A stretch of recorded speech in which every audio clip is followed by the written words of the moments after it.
I am shook up. It's 8:30. It's time for Talk with the Doc today, and I'm a little worried about the rabbit effect. So we'll get to that in just a second here with Dr. Tim McKnight. This morning's Talk with the Doc is brought to you by Mako's Pharmacy at 240 East 3rd Street in downtown Yorksville. Mako's Pharmacy, your local pharmacy, with a caring and knowledgeable staff focused on your health and wellness. And so, Dr. McKnight, welcome in. And you didn't bring a rabbit with you, but you did bring some text. But I brought a magic trick. Oh. So you wanted to talk today about the rabbit effect. That obviously has something to do with medicine, or we wouldn't be talking about it. Yeah, so, it does. Rabbits are really good animals to study when we're trying to understand heart disease, especially the New Zealand rabbit.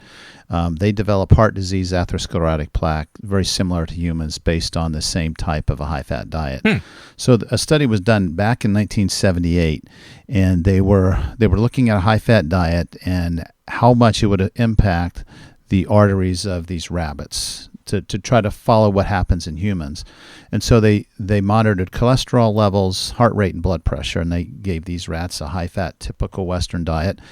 At the end of the study, of course, the cholesterol levels went up, the blood pressure went up, everything was expected. But then when they looked at the arterial lining themselves under a microscope, they found that there was one group of rabbits that had no atherosclerotic plaque. 60% of rabbits in one particular group had no plaque. No. That was a mystery. Like, how do you explain that? So they looked at every variable they could consider. They start from the very beginning of the study. They went through every step, every condition of the temperature of the room the rabbits were in, and the location of the cages, everything they could think of. And they only came up with one observation that was different with this group of rabbits, and that was there was a postdoc student who was handling these rabbits, and instead of just putting the rabbit chow in the cage and letting the rabbits eat, she would pick up each rabbit, hold it, pet it, talk to it, cuddle it, love it, and put them back. And so they said, certainly this can't be the reason for this. This kindness can't be the reason for a prevention of atherosclerotic disease. So they repeated the same study with the same postdoctoral fellow, and they got the same results. So the conclusion of the study was that kindness and compassion can affect our health, can affect our chemistry. So it is scientific. It is scientific. And since then, we've had a number of studies that support similar types of emotional states. One was just published 2 years ago in the Journal of American Medical Association, and they looked at several different studies, and they were looking at optimism and the risk for future cardiovascular events and all-cause mortality, meaning looking at all types of death. And what they noticed is that optimism significantly decreased both heart disease, cardiovascular events, and all-cause mortality. So optimism alone, just that attitude, that emotion of optimism. When you go back to the original study with the rabbits, you're thinking, okay, if there's no atherosclerotic plaque and these animals that were being treated with kindness and compassion and love, does this have any role on inflammation? Because we know now that cardiovascular disease and atherosclerotic plaque is an inflammatory process. So a study done in Massachusetts General Hospital in 2015 was also looking at these positive psychological states, particularly optimism and gratitude. And this was published in the American Psychological Association journal.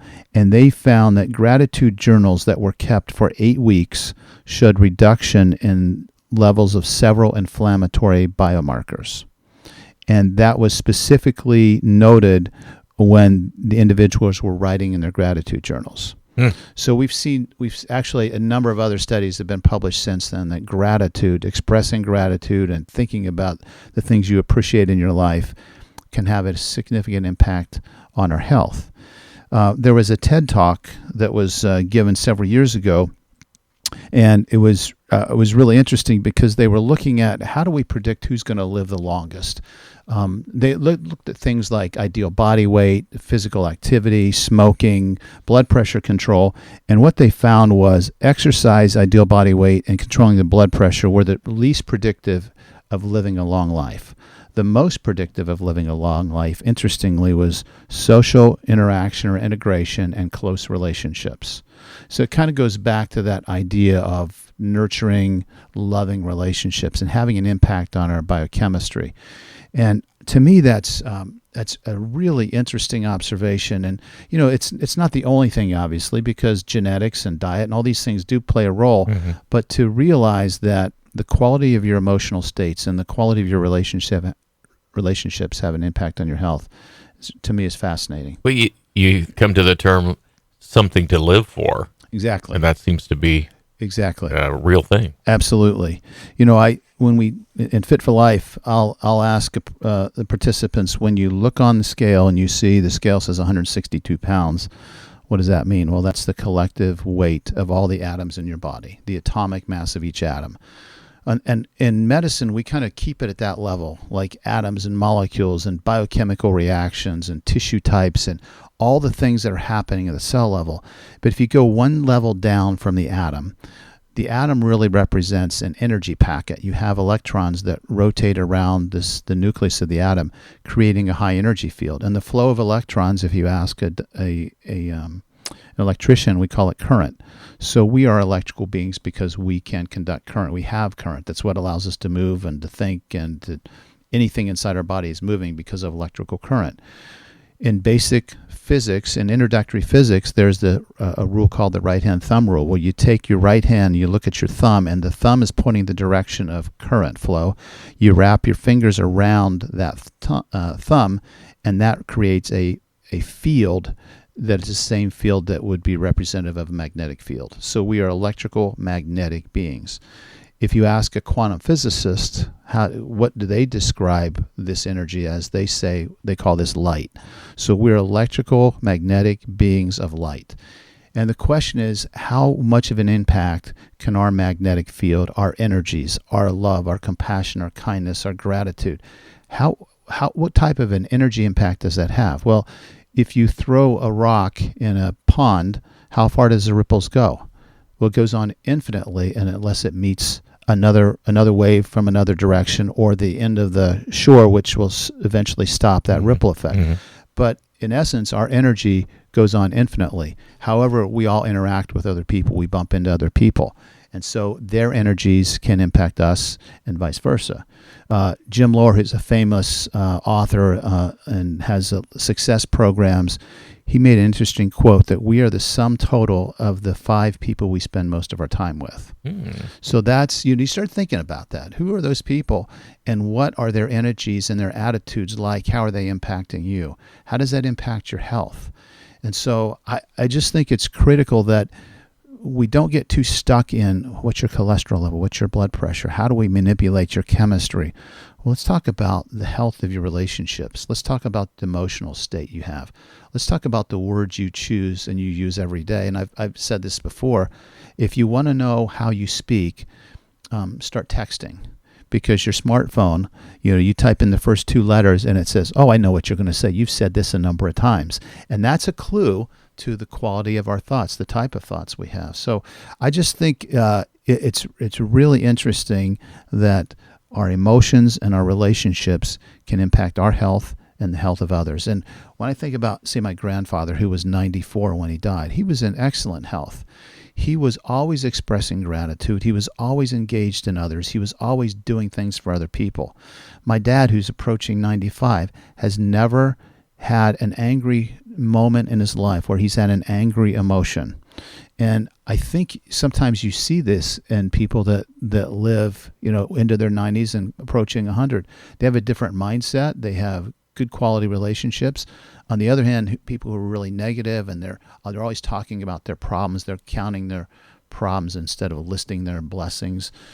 Those people tend to age quicker and have more health problems, more aches and pains. So it's an energy. And we are, as humans, we're biochemical energy, but we're also electrical, magnetic beings of light. And that all impacts on this. And when we talk about, there's a term in medicine called epigenetics, and it basically says that it's not our genes that dictate what we express in our body. It's the environment we put those genes in. And So if we put ourselves in a nurturing environment where there's plenty of healthy food and there's nurturing relationships and there's love and we get sunshine and we exercise and we get proper rest, well, we're really impacting the expression of our genes to be healthy and to be healing. You're not a psychologist, but do you think a negative person can learn to change if they want to, of course? Absolutely. And here's the analogy. It's a matter of practice. And one of the things we do in Fit for Life is I'll have the participants sign their name with their dominant hand. Just do your John Hancock. And then I'll say, now sign it with your non-dominant hand. And that becomes very difficult. All of a sudden, they can't even spell their name with their non-dominant hand, and you see them making faces. They stick their tongue out and they start laughing at the quality of that signature and kind of self-judging. And at the end of that experiment, they throw that pen down quickly, or they switch it over to the other hand because it's uncomfortable. Well, how many times would it take you writing your name, your signature with your non-dominant hand before it was flawless, effortless, before you were okay with it? Well, it depends on how many times you practice it. Mm-hmm. But initially, it's difficult. Initially, there's self-judgment, there's criticism, there's the feeling this is uncomfortable, don't want to do this. And so with any behavior change, that's how it's going to feel. But the more you do it, the more consistent it becomes, the more automatic it is, until it's something that we do without even awareness. We sign our name and we're not even thinking about it. So absolutely, we can all change these emotional states, but realize it's going to be very uncomfortable. And we need to surround ourselves with individuals who encourage that, who promote that, and not those people that tear us down and make life difficult. Because if you're stuck with somebody either at work or at home that's that way, you've got to make sure all the other individuals, those other 4 individuals you interact with, are equally or more positive, optimistic, nurturing, compassionate, caring, because it's really hard to cancel out those energies if you're not around them. Yeah. And that is the rabbit effect. That's the rabbit effect, yes. Great information, I think. Thanks a lot. You're welcome. Very interesting. That is Dr. Tim McKnight, and we talk with the doc every Tuesday at 8:30 on 8:30 High Beam. It's brought to you by Mako's Pharmacy.